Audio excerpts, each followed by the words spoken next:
Okay.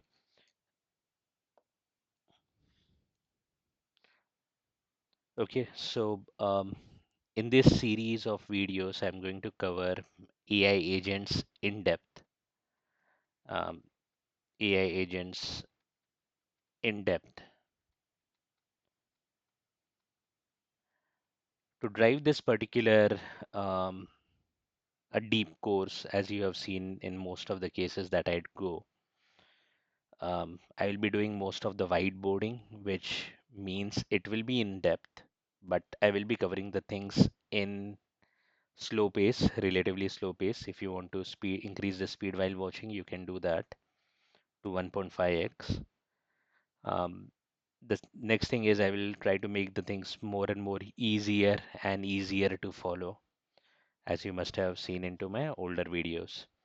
Uh, so in this whole series or in the whole video of AI agents in depth, um, I will start with the introduction to AI agents and what is AI agents. Then post that, I will narrow down to particular framework that is used for building the AI agent and start going around it, right? Do note that while choosing the framework, I am not going to choose the frameworks which are low codes, right? For example, N8N and so on is one of the very famous one, but I'm not going to choose the low code one. I'm going to choose it, which allows you to do most of the complex things.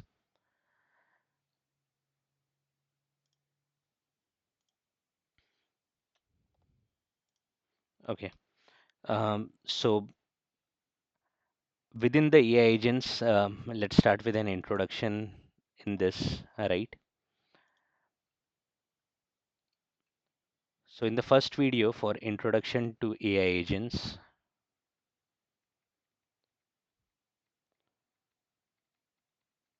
or rather say that in the first module, introduction to AI agent, right? I will call it as a module one.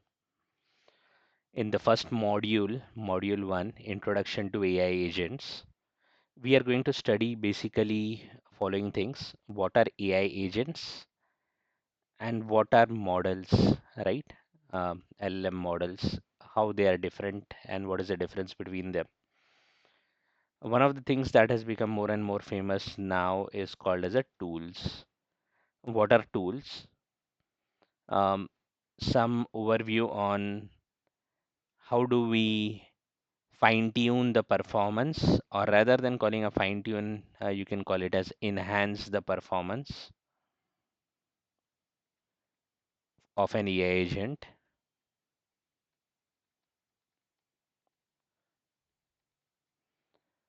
And um, lastly, we'll be doing a sample implementation using a LangChain, very basic one, right? So these are the four key topics that I look to cover in the first module, right? I will start with the first. We'll try to break it into the four videos: video one, video two, video three, and video four, right? I may change it, but yeah, that's the main objective. So let's start with the video one, that is AI agent and models.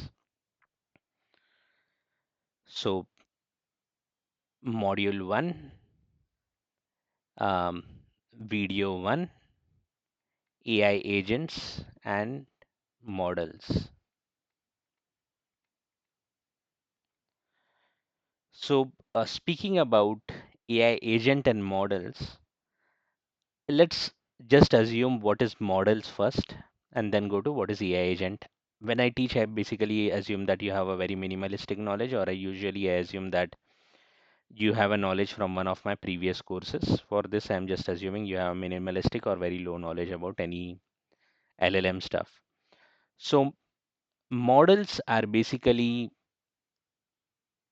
when referred in terms of AI agents or when referred in terms of generative AI, it's referred usually as large language models, right? Large language models. Nowadays, some of the peoples are also referring it, some of the models as VLM. VLM also refers to visual language models, right? Visual language models. So when I say large language models, what does it mean? What does it mean? What is large language model? Large basically means they are big. Um, Typically, if you look into the neural networks, I mean, I'm just making a simple example of it. So this is called as a depth, right? Input layer, output layer, hidden layers, and so on. And then the neurons are connected across, right? Just forget about if you don't know what are neurons and other stuff, right? So basically at each of these points, right, there are some calculations that happen. Each of these points, there are some calculations that happen. Some calculation happens, some mathematical calculation happens. Some number goes over here, some number comes out over here, right? Or some input goes over here, some output comes over here. And each of these places, some calculations happen over here, right? When you say large, it typically means that there are lot of hidden layers, right? There are lot of hidden layers. How many hidden layers? It depends on which models and so on, right? Usually nowadays it is not captured by how many hidden layers, um, but it is captured by parameters, right? So when you are doing certain calculations, there will be some formulas, right? Or some parameters used or some values used to calculate it. So basically, the number of parameters will be large, large number of parameters, right? If you look into some of those models, right, 70 billion parameters, or a smaller models is also like 8 billion parameters. Assume that there are millions and billions of calculations that are happening, right? Every time you ask any question, you get an answer on ChatGPT. Millions and billions of calculations that happen before it comes to that answers, right? And again and again and again. So the calculations that happen is so much, and the data that you put or the question that you ask, it actually flows through a very, very large network. That is a large. Why it is called as a language? If you remember how the chat GPT started, it started by you just write um, how to how to cook noodles, and effectively, in short, it is a next word predictor, right? But there are more complexities and other stuff inside the network. I don't go into the complexities on the day one, but for a day one, you just think of it as just a next word prediction, right? And it just says that okay, to cook the noodles, get the water, put on the stove, heat it for 10 minutes, blah blah blah blah blah, right? Something like this. It starts coming in. So what you gave over here was a language. What you got over here was a language, right? So that's called as a language. It's a large model. You're talking in terms of a language, and at the same time, it's a model. It's basically an approximation function, right? You have done some modeling to approximate something. So you do some good calculation and you come to an answer what is expected. So it's a model, right? So it's at the end of the day some mathematical function, some approximation function, right? And some differences nowadays, you can also put a video, you can put a images to the model, put an image and say that um, um, what is there in this image, right? Change the background. And these models have been there from long times, right? GANs, generative adversarial network, right? GAN was there for so much long time. Style transfer was there for so long time, right? And now it became famous in 2025 with that Glippy, right? Glipsy Studio, what studio it is. But GANs were there from last 5 years. It never came now. GANs were there from so long. It could do a style transfer. Yeah, now it has gone more advanced. I totally agree with you. And it's getting more traction. But GANs were there, and it's an extension of that, right? From what it was there. So basically, V means a visual, right? Images and so on. So this is about LLM and VLM. When we refer to a models, it can be one LLM, one VLM.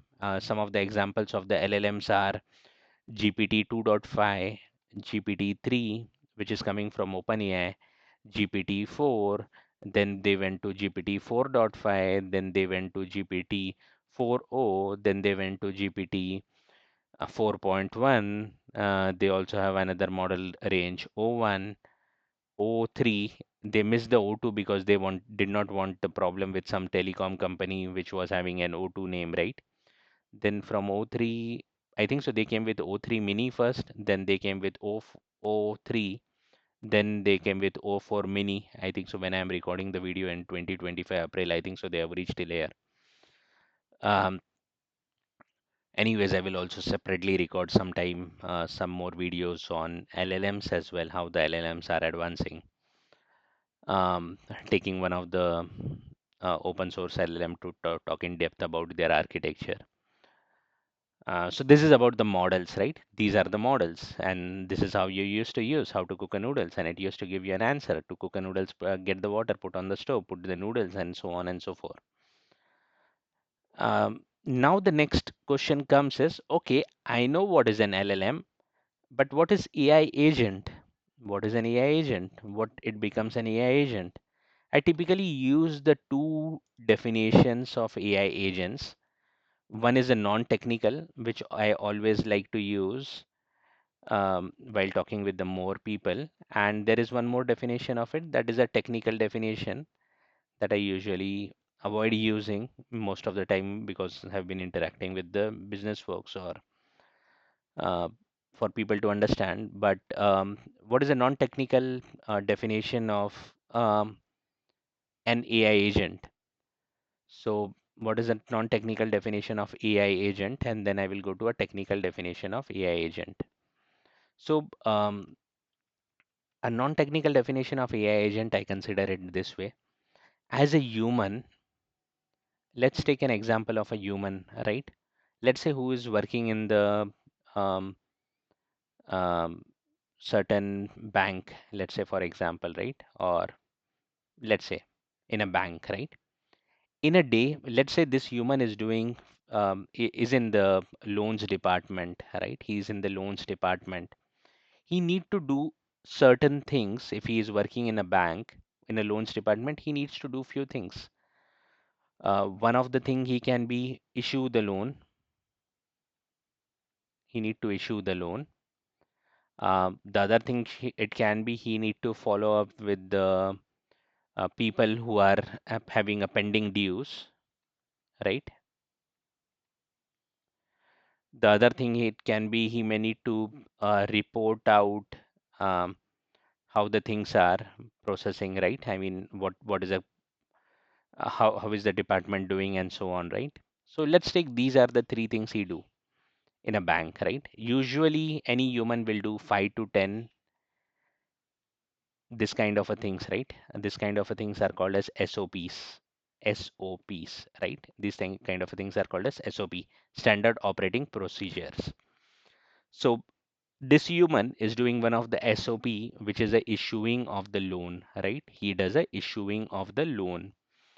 So when he does the issuing of the loan, let me quickly check if I started the recording. Yeah, it started. Okay. So when he does the issuing of the loan, um, he needs to follow a few things, right? So there is some loan application that has come. So what he needs to do, he needs to see a loan application. He needs to read it, right? Then he needs to check the next person's credit score, whether he has a account bank history within his bank's history. How is he? He may need to check if he is um, some kind of a person who is there in the um, prohibited list, right? For example, in terrorist activities or in any kind of a financial fraud, or maybe he is politically active, right? So, so other things have to be checked, right? And everything goes right, then issue the loan, right? And after it does not issue the loan, I mean, there will be other process also. You have to call, confirm, validate, etc., etc., right? I'm not going to all those details. This is one of the SOP. Pending dues also, there will be some steps they follow, reports they check how is the bank doing and how is his department doing and etc. He does certain steps, right? Something like this. Um, Now, while a human does a 5 to 10 different SOPs in terms of a non-technical term, if I have to see within the same bank, if I need to implement the AI agents doing these things for this particular guy, what I will do is typically for the easiness of the purpose, you will be creating one AI agent per SOP. One AI agent per SOP, right? Per SOP. There will be one AI agent who is capable of doing this. There is one AI agent who is capable of doing this. There is one another AI agent that is capable of generating the reports, validating the reports, combining the reports, generating final report that need to be published. So you made AI agent number one, AI agent number two, AI agent number three, AI agent number three. So you made three agents, right? So you can publish these agents, and does it mean this human's job is gone? No, it has not gone anywhere. AI is never going to replace human, but AI is going to assist human doing certain things more effectively, more easily, and so on. So this human now needs to learn how to at least operate the AI agents and how it does, and this is how his um, productivity will increase, right? And the bank will be able to do more business. It will increase the GDP and so on, right? Will he lose the job? No, not to the AI, but yeah, if he doesn't adopt, then yes, right? If you think about an industrial revolution, when the industry, the machineries came inside the factories, yes, people who didn't learn how to operate the machineries, they had to lose, unfortunately. But at that time, right? But good thing now is it's so easy to learn. Most of the AI having everything internet around, video courses around, and so on. So this is about what is a non-technical definition of AI agent. The non-technical definition of AI agent is this: how I define is an AI agent is an assistant to the human who is able to do each AI agent is able to do a one single standard operating process, right? And person will just say that, okay, I want to issue the loan. Okay, I'm checking the loan app, I'm checking the credit score, I'm checking the bank history, I'm checking the politically active. Okay, I checked all this and this is the proof. Please validate and click yes, okay to issue the loan. And only when the human clicks on okay to issue the loan, then only the loan will get issued, right? Because human has to click on okay. If the human doesn't click on okay, it will never get issued, right? Can AI agent itself click on okay? Yes, he can do. But will it ever happen in the life? At least in our lifetime, I don't think so ever happen as an autonomous across everywhere, because something goes wrong. Who is going to take the responsibility of it, right? Now human also does something wrong, no doubt about it, but human is responsible. Now something goes wrong, who takes the responsibility? Will the self-driving car anytime going to become reality on the real roads along with the human? No, it's never going to happen, at least in our lifetime. Yes, the self-driven car is going to make people's life easy. He can sit and watch. But what if the accident happen? Will you arrest the Tesla, Elon Musk, or BYD or whatever, right? No, it's never going to happen that way. So human will always be there, right? Human will always be there. Human will always be there. But this AI is going to help him a lot, right? Help him a lot as a non-technical definition. Since I'm making this course for a technical people, I need to have a more better technical definition for an AI agent. So the technical definition for an AI agent is AI agent is something that combines, okay, combines a reasoning combines reasoning, accesses external data, accesses external data,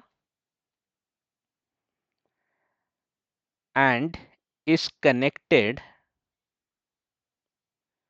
with generative AI, with generative AI, right, to take actions, right? So I will relate it to this thing, right, while I want to explain this particular thing. So this is how it is. And over here we said that AI agent performs one SOP. Okay.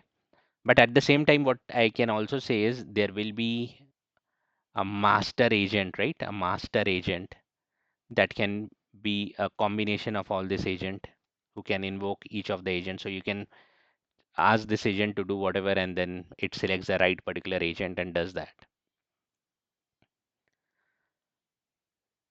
Okay. So AI agent performs one SOP, and there can be a master agent who can actually call each of the SOP agents as well. But the technical definition, it combines the reasoning, accesses external data, and is connected with the generative AI to take the actions. Now, let's try to understand what does it means over here when I define this definition as this way. Is connected with a generative AI. So it basically uses a LLM, right? LLM is a generative AI. LLM is a generative AI, large language model. We just saw in the previous page about what is a large language model, right? We saw in the previous page what is a large language model. We saw over here. It is basically a next word predictor. It is getting something. It's generating something, right? How to cook a noodles. It is generating the text. To cook the noodles, light on the stove and do whatever, right? Um, steps, put the water and put the noodles and put the seasoning and other stuff. So that's LLM. Since it's generating something, it's generating a text for you. It's generating a text for you. It's called as a generative AI. It's called as a generative AI. Now, what we are saying as an AI agent, the definition of AI agent is it is using the generative AI. It is using the generative AI. Is connected with the generative AI. It uses the generative AI. Typically, it uses a LLM. It can be one LLM. You can use two LLMs. You can use three LLM. You can use one LLM from Azure OpenAI. You can use one LLM from Google Gemini, or you can use one LLM from DeepSeek and Llama and whatever, whatnot, right? Um, okay. It takes action. It takes action. What is the action it is going to take? What is the action it needs to take? It needs to check the credit score. So what action it took? It checked the credit score. That is action it took. What other action it took? It checked the bank history. It checked the political active. It issued the loan. So all these are actions, right? Whatever this AI agent is doing, it is taking certain actions, right? Opening and checking the credit score, opening and checking the bank history, opening and checking the politically active or not.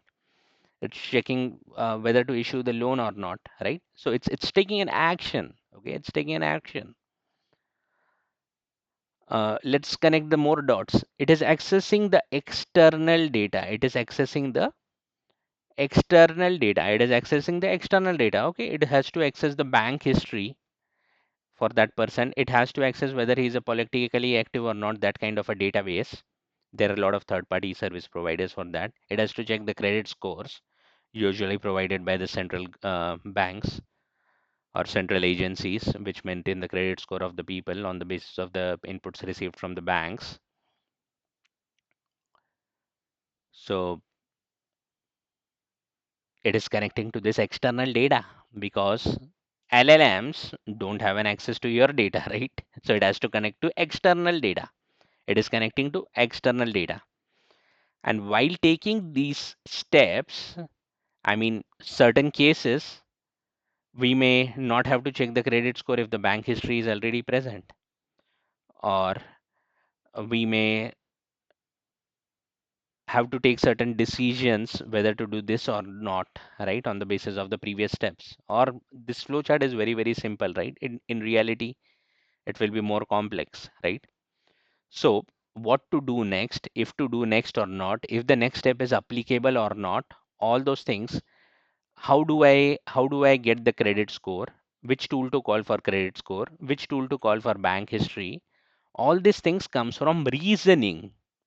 So this particular LLM is going to think whether I need to do this or whether I need to do that or I need to do something else or something else. It's going to do the reasonings, and that's how it is going to take that next step. Okay. So AI agent combines the reasoning, accesses the external data, is connected with GenAI to take the actions, right? So we have just reached the definition of AI agents in both the terms, um, right? Non-technical term as well as the technical term.